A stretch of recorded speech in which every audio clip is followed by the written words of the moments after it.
All right, so today we're going to deconstruct the key messages from a promotional video for a platform called Victory with Ash.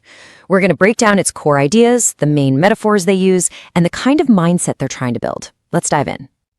So, right off the bat, the presentation kicks off with this line from one of the speakers, Chris. It immediately sets this tone of exclusivity, right? It makes you feel like you're about to be let in on something special, some kind of master plan that not everyone knows about. It's a really effective hook to pull you into their world. So what is Victory with Ash anyway? Well, the first thing they want you to know is that it's not a product or a service in the way we usually think about them. Instead, they frame it as something much more personal and, well, profound. And the language here is super specific. One of the speakers, Julie, doesn't call it a product. She calls it a personal gift from the founder, Ash Mufreh. Now, this is a really deliberate choice, isn't it? It takes it out of the world of business and sales and positions it as this huge act of generosity for the entire world. And we're not talking small potatoes here. The ambition for this gift is absolutely massive. The goal isn't just about making things a little bit better. It's about total transformation. They really emphasize that Victory with Ash is designed to completely change people's lives and businesses, making what seems impossible, possible. Okay, so how is all this transformation supposed to actually happen? Well, that brings us to our next section. And, it really all comes down to one central figure and his vision, a vision they call the Master's Plan. This quote from Chris just cuts right to the chase, doesn't it? The whole idea, the core belief, is that success comes from following the leader. It's about setting aside what you think you know and learning directly from the master himself, Ash Mufreh. And this is so important. The plan isn't some complicated strategy you have to puzzle out for yourself. Nope, as they describe it, the master plan is actually super simple. You learn what the founder teaches, and then you follow it. Exactly. That's it. It's a model built completely on trust in one person's vision. And to make this even more enticing, they position these teachings as something you've never seen before. It's described as brand new, something that's never been shared with the public. You can't learn this in a college course, and you're not going to find it from other online gurus. It creates this really powerful sense that, wow, this is a unique, maybe even a once-in-a-lifetime opportunity. So this unique vibe isn't just about the information itself. It actually goes way deeper, right into the platform's whole philosophy. The speakers make it very, very clear that the focus isn't on the usual stuff, like money or numbers. It's about something else entirely. And you can really see that in this comparison here. It's all about what it is versus what it isn't.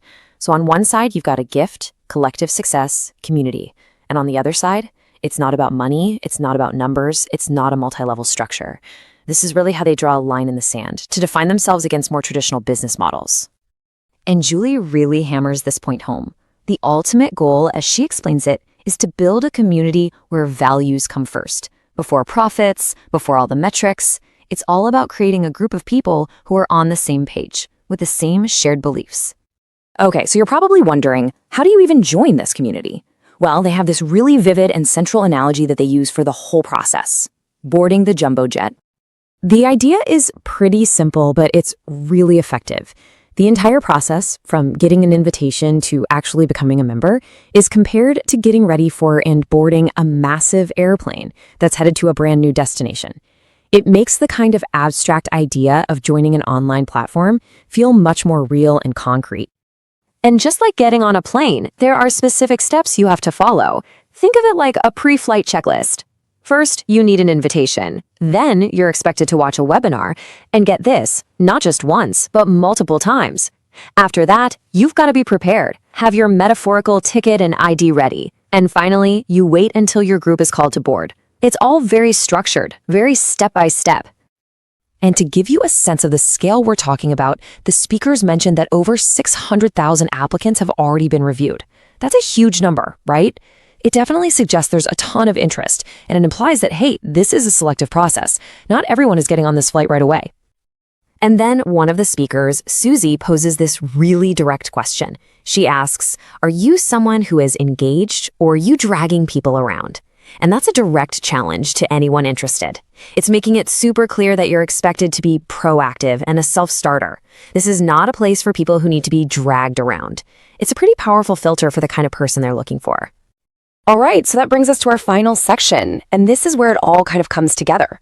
Let's say you've made it on board the jumbo jet. What happens then? Well, there's a very specific mindset and a set of behaviors that are expected from every single person. And Susie lays it out crystal clear. The absolute foundational trait is self-sufficiency. And it's not just a friendly suggestion, she frames it as a demand that's placed on every member of the community. This is not a place where you're going to be handheld, you're expected to take care of yourself.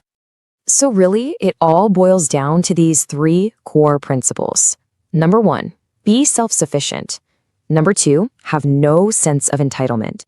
And number 3, and this one comes up a surprising amount, is to have fun. You put those together, and the ideal member is basically independent, humble, and positive. And this is where they leave us, with a bit of a mystery, straight from the source. After laying out the entire philosophy, the plan, and the mindset, Julie herself asks, do we know what it is? The answer? We have to wait and see. So it leaves everyone, including its own members, with this feeling of anticipation. You're on a journey that's been meticulously planned, but the final destination, well, that's still just over the horizon.